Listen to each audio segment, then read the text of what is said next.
The first session we saw was what is spirituality and how do we enrich ourselves.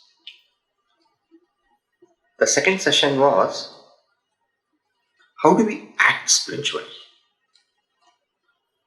How do we act? How do we work? What kind of nature, if we bring out, it constitutes a spiritual action. So we had seen Mukta Sangaha, Anahamvadi, Triti Utsaha Samanvitaha, Siddhya Siddhyor Nirvikaraha, Karta Sattvika Uchyate. So you can see the verse, I am not going to, it's an 18th chapter, I think verse number 26. Yes, verse number 26.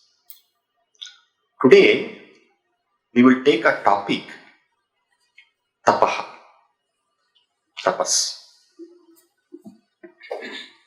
When we hear Tapas, usually what comes to our mind is somebody who is standing on one leg. Because in the TV and all, the serials and all, this is how they show. And one who's putting his hand and not eating and slowly stops, even taking food, water, and then he breathes and then the whole place gets heated up and then the Devatas go and meet the Lord Shiva or Vishnu and then, that's how they very dramatically explain. The word tapaha, it means to heat. Comes the root tap, which means to heat. And what is this heat meant for? This heat is meant for removing the impurities. Tapasa kalmasham hanti. It's a very famous line. Tapasa kalmasham hanti. By tapas, the impurities are taken away. So, when we speak of tapas and tapas removing the impurities where? Impurities where? See, throughout the day, every moment of our life, as long as we are in the waking state, we keep on receiving impulses, inputs. Not through our senses, through our mind, we gather impulses. And as we gather impulses, we also are made to act. We receive inputs and then we act. So there is a continuous information, action. And this constitutes our life. Actually, how they define life in, we have studied, in biology, small, when we are young people, or young students also, life was defined as a nature of living whereby we respond to impulses. They say life. What is life? Life is, they say, how do you check whether life is there? When there is response to stimuli, they say life is there. So response to stimuli. So there is a stimuli always barging on, whether we want it or not. We are there's a continuous barrage of impulses coming, inputs coming, and stimuli coming, and all the while we have to act. But usually instead of act, what happens? React happens. Am I communicating? So impulses come and then we have to react. So for example, somebody comes and tells you something. That's the input coming. Now many times we just burst into some kind of action. Now, through all these impulses and then our reaction, a lot of mistakes happen. Lot of needless errors happen. Because we are using certain instruments to function which are used to a certain kind of reaction. And very rarely we are able to modulate, correct, work at, carefully think before we react. And therefore, lot of unnecessary difficulties all come up in all these things. And these natural defects in the responses that we offer, these are the what is called as the dirt. If we can somehow wash this dirt and then rightly act and not react, that methodology which enables this is called tapas. I told too many things. Let me say in a very short way. We respond to stimuli. There are certain defects in these instruments with which we respond to stimuli. If we clean away those defects in the instruments with which we respond to stimuli, that is good. And that method by which we make this possible is called tapas. Is it clear or Swamiji, not very clear, but somehow clear? Yes, I understand. Because I have not told you what are the instruments which would react. We get inputs through our eyes, ears, nose, tongue, skin, etc., etc. Or some mind also we think. But the instruments with which we act in the world are usually three. The subtlest of it is the mind. The second is through our speech. Manasa, vacha. And third is through our physical action itself. Karmana. So the three instruments through which we respond to stimuli is the mind, the speech, the body. And there is a certain conditioning with which the speech, the mind and the body usually react. Conditioning, it is used to respond in a particular way, it does that. Okay? So somebody, for example, is used to speaking loud. Somebody used to speak very soft. Somebody is used to not speak at all. So the response to stimuli varies also. Now, is there a way in which we can perfect this body, speech and mind? That process by which we perfect is called tapas. Okay? The process we perfect our body, speech and mind so that they perfectly, rightly interact with the world outside. That process, that method of perfection is called tapas. This tapas perfects the instruments. Okay? So can I just say in one line? Tapas cleanses the dirt and perfects the instruments for functioning rightly. Okay? Have I communicated well? What is tapas? Tapas is the method by which we perfect our body, our speech, our mind, so that the responses are bettered. The responses are right. And we do not respond in our usual conditioned way, but rather we respond in the right way. This method is called tapas. I remember long back when I was a very young boy studying in my 11th standard. Hmm. So I had just come from Puja Gurudev Swami Chinmaya's camp on Viveka Chudamani in Siddhawari, Himachal Pradesh. One of our senior monks of the Chinmaya mission, now he is no more there, Swami Purushottam, he was conducting a camp in Uttarkashi on Mandukya Upanishad. So I wanted to go for that camp. Then what I did was, since I'm going to the Himalayas, Uttarkashi is after Rishikesh. Then I thought that in these Himalayas and all, they do tapas. So I should also do some tapas.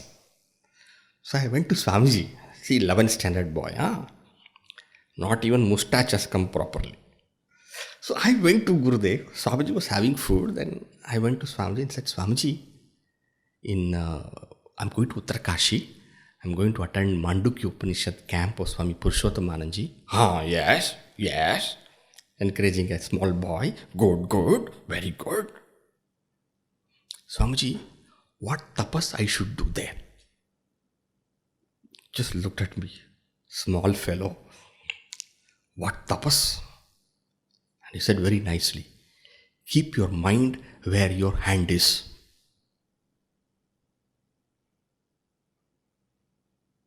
Keep your mind where your hand is.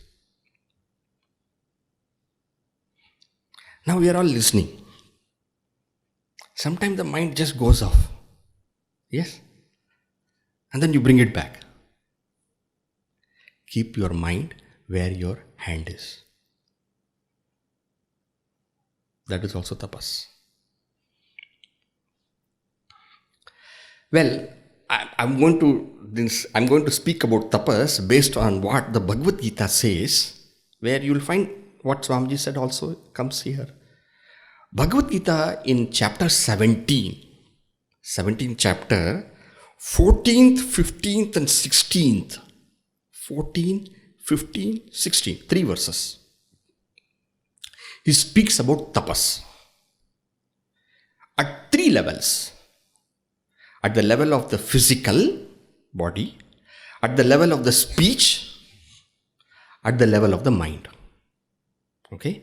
14th, 15th and 16th. So shall we see those verses? I will chant, you please repeat. It is a very easy verse, but we can chant. Deva Dvija Guru Prajna Pujanam Shauchamarjavam Brahmacharya Mahimsacha Shariram Tapa Uchyate. This is called as tapas at the physical level. So, what is tapas at the physical level? It gives 5 points. One is pujanam. Second is shaucham. Third is arjavam. Fourth is brahmacharyam. Fifth is ahimsa. At every level it gives 5 things. Okay? Now, when it says pujanam, physical level, at the very, very physical level. So what it says is that Deva Dvija Guru Prajna Pujanam. Of course, nothing can happen just physically. Mind should be involved, no doubt, but there's a physical expression. The physical expression, it says Deva Dvija Guru Prajna Pujanam. Worship of Deva, Dvija, Guru and Prajna.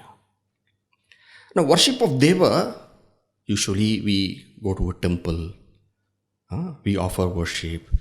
Of course, see, mental is always involved, but that is also a kind of tapas. It has a very calming, quietening effect on the mind also. Dvija. Dvija, the word Dvija means twice born. Twice born. So what is the meaning of twice born? The word Dvija is also used for bird. Bird is also twice born. Why bird is twice born? Because one time it is born as a egg, and second time it is comes out of the egg.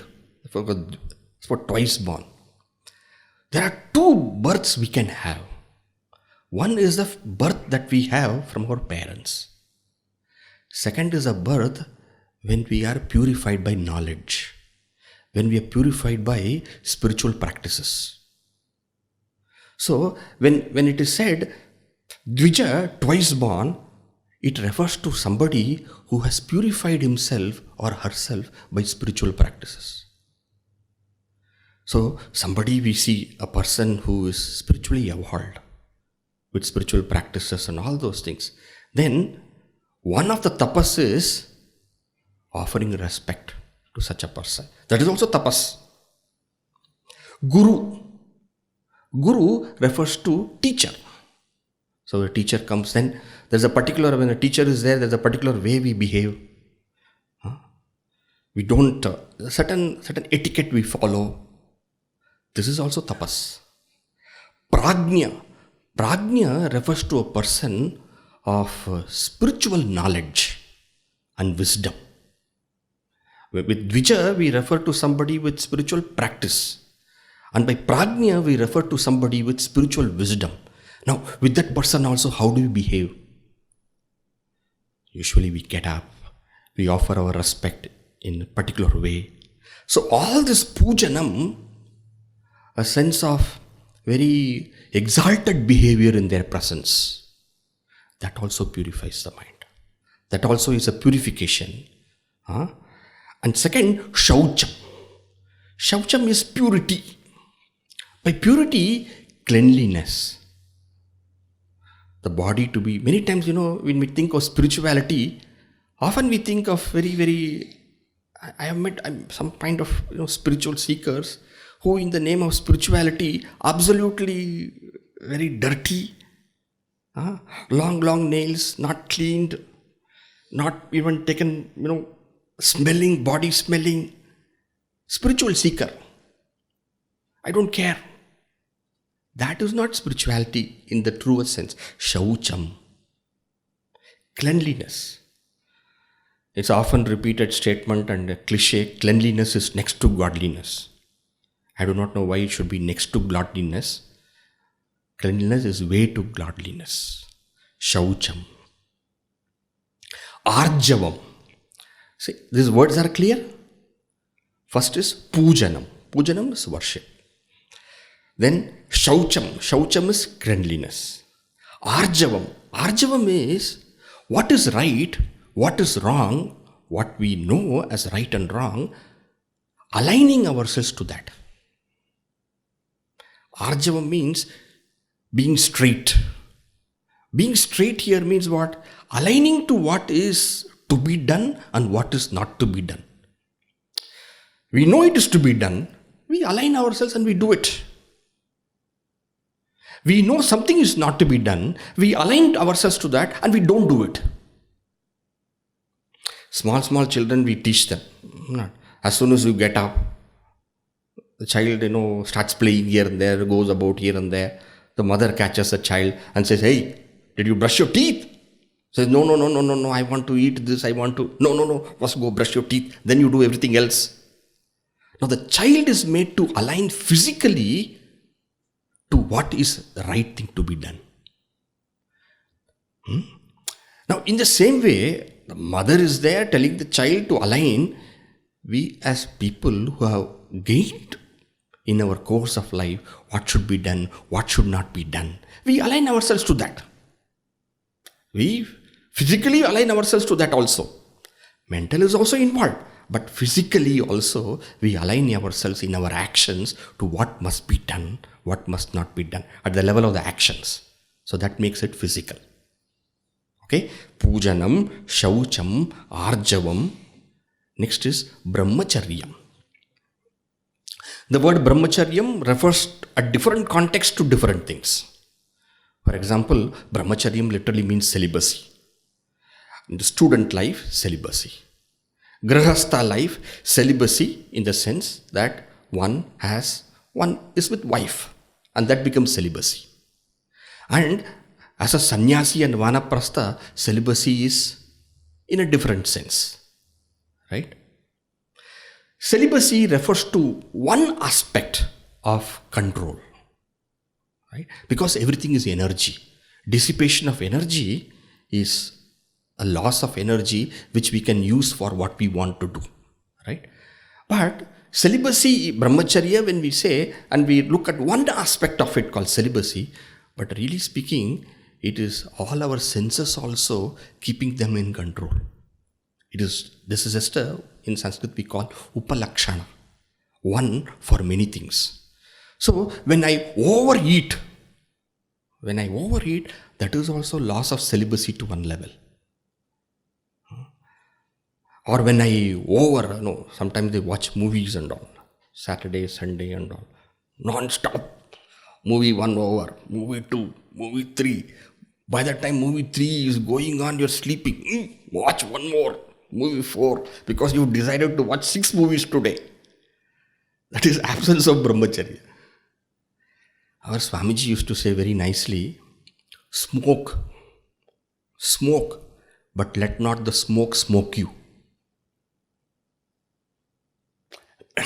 Meaning, have a sense of control over everything.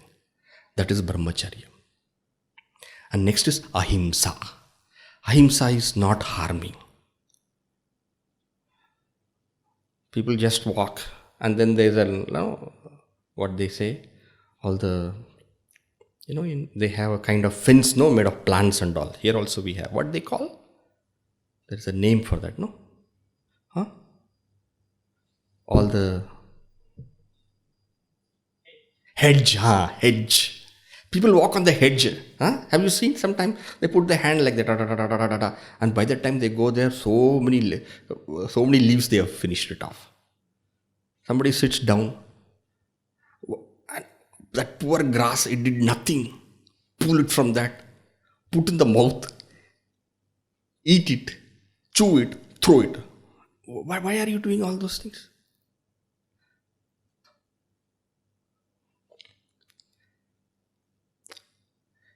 See how minimal damage you can do to the world around you. Jivo jivasya jivanam. But see how much, what is unnecessarily don't harm. Now these are all disciplines at the level of the physical, which enables you to perfect your physical instrument, to cleanse your physical instrument. Remember, it has connection to the mind. Physical is not just physical, it's all connected. It cleanses your personality. Through the physical level, you cleanse your personality. That is the meaning of physical. Okay, now that is the physical. Now we go to the level of speech. Shall I just summarize what are the 5 things? Number 1, pujanam, worship. In other words, worship of people with knowledge, people who are elders, people who are our teachers, people who love, care, and are one with us in our life.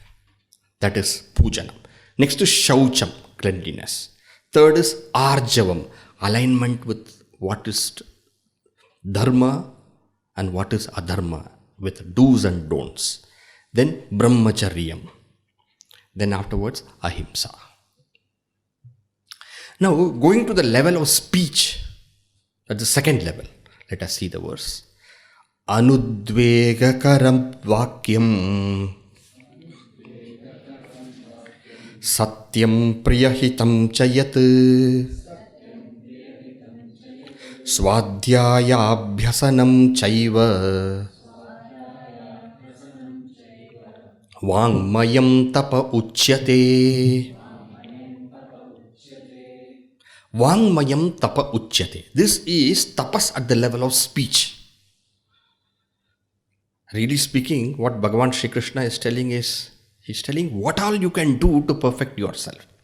Here at speech level, he says, vakyam, speech, the words that we utter.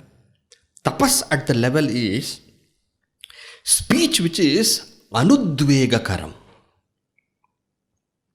Udvega is what you call a kind of irritation, that which perturbs, udvega. Anudvega, a speech which is not creating any unnecessary kind of hurt and pain, udvega. Satyam, the speech which is true. Priyam, the speech which is dear, which is very pleasant. And hitam, a speech which is good, which is beneficial. Now, we can either say our speech can either be truth, or our speech can be either, very pleasant. But to combine all of them together, a speech which is not causing pain, a speech which is true, a speech which is pleasant to hear, and a speech which is also good to the other person. Now this is a challenge. They say satyam vada, priyam vada, hitam vada, mitam vada. Satyam vada, say the truth. But say the truth in such a way it is pleasant. Priyam vada. But not just priyam, but say it so that it is beneficial. It helps other person. And then also say it not as a gush. Say it mitam. Mitam means moderately. See the other person, how much the person is taking in what you're talking, and say it in a level the person can take it, accept it. Not that you want to say and then you have done it. Cut. Now, to have a speech like this, everything put together, it is a challenge. Satyam vada, priyam vada, hitam vada, mitam vada. Now, this is tapas. One cannot just mechanically say whatever one wants. One is to say, another is to respond to whatever other person says. Say, but say it in such a way it doesn't pain. Say it in such a way it is pleasant to hear. Say it truth and say it moderately. This becomes tapas at the level of speech. Also, swadhyaya abhyasanam. Swadhyaya abhyasanam is the abhyasa. Abhyasa is a practice. The practice of what one, usually it refers to the scriptural text like Vedas and all. Right? We have a system where every day one chants a portion of the Veda, or one has some scriptural text which one chants. In Kerala, I have seen very nicely every day evening they have a lamp lit up in the evening, and then Harinama Kirtana and all those things. They sit and now all these things are speech are tapas at the level of speech. This purifies your speech. It removes the imperfections from the speech.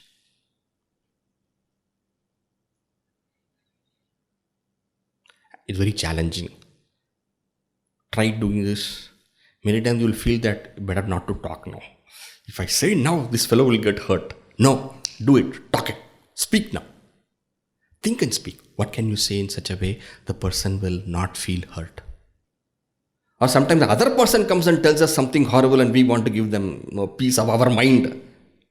Now, okay, you want to give you a peace of your mind, perfectly okay, but how are you going to say that?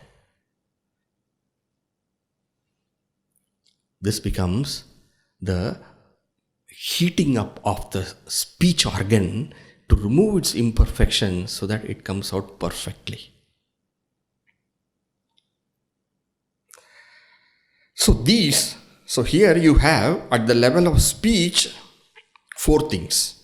Anudvega karam, satyam, priyam, hitam. Speech should be like this. And then 5th one is swadhyaya. Swadhyaya, the daily regular chanting of the scriptural texts that has an effect on the mind itself also. Through the speech we approach the personality. As one chants, as one reads, certain things start happening also. It brings in. All right. So this is tapas at the level of speech. Now tapas at the level of the mind. The third one. 5 points more again here. Shall we read the verse? Manah prasada saumyatvam maunamatma vinigraha bhava samshuddhirityetat tapomana muchyate. This is manasa tapas. What is manasa tapas? Tapas at the level of the mind. Manah prasada. A cheerful mind.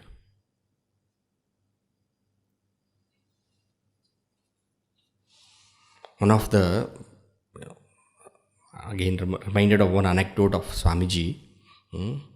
So one Brahmacari went and asked Swamiji, Swamiji, what can I do for you? Swamiji said, just smile.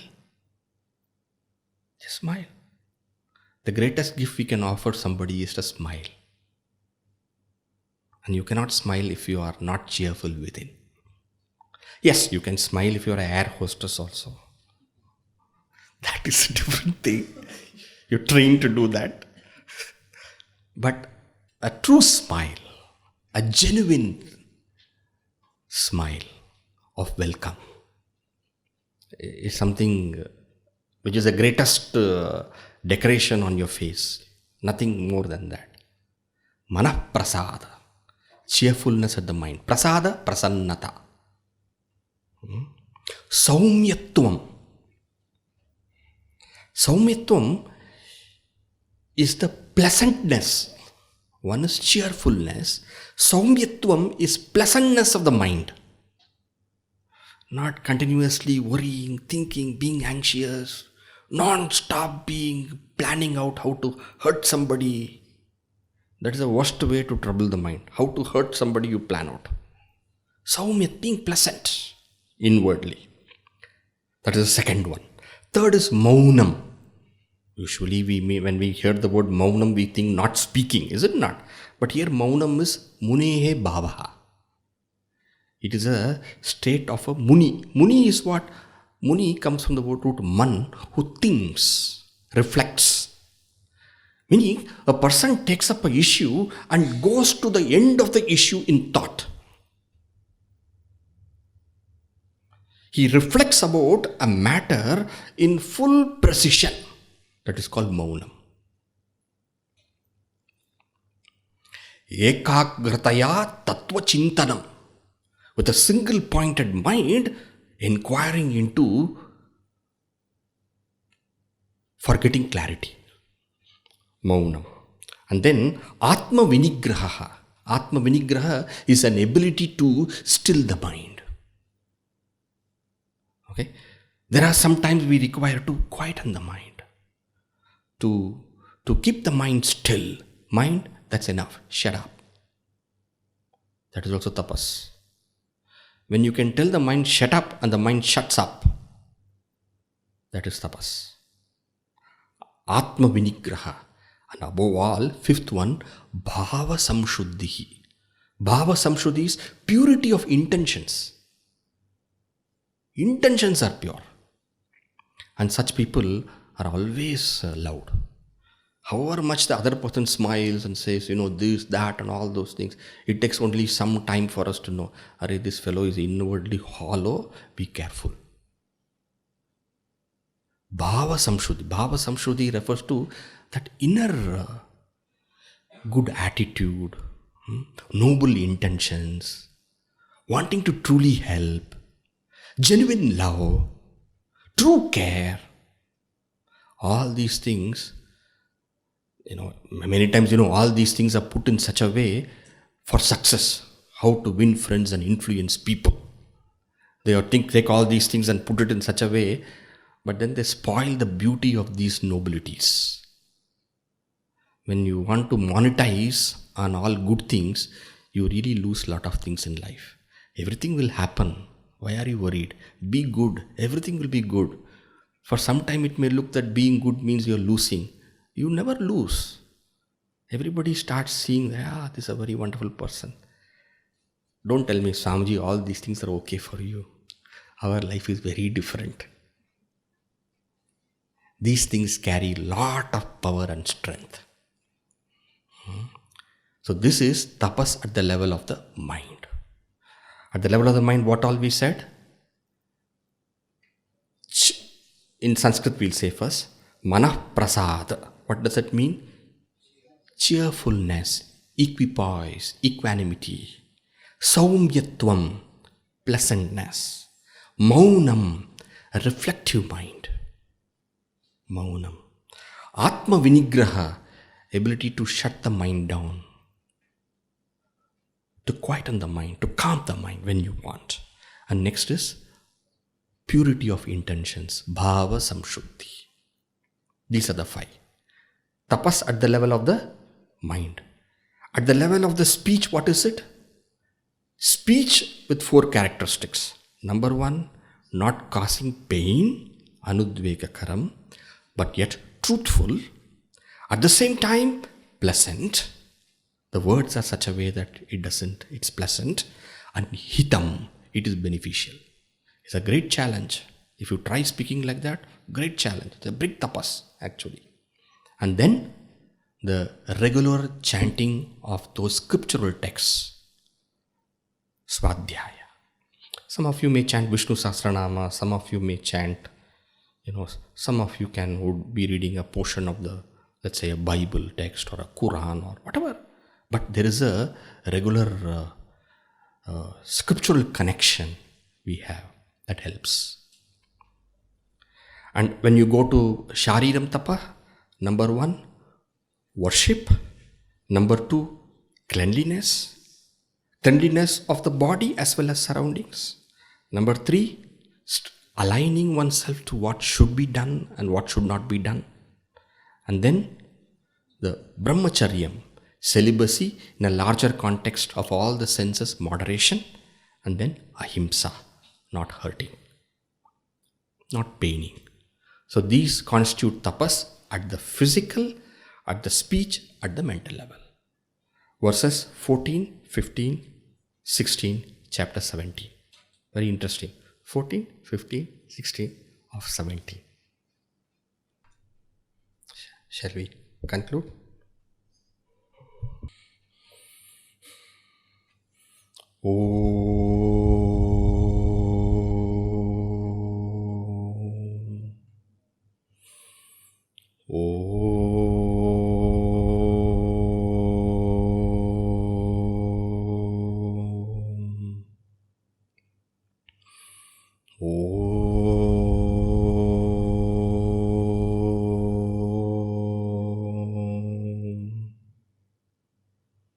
Purnamada Purnamidam Purnat Purnamudachyate Purnasya Purnamadaya Purnameva Vashishyate.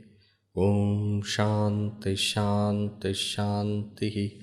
Hari Om Shri Gurubhyo Namaha. Hari Om.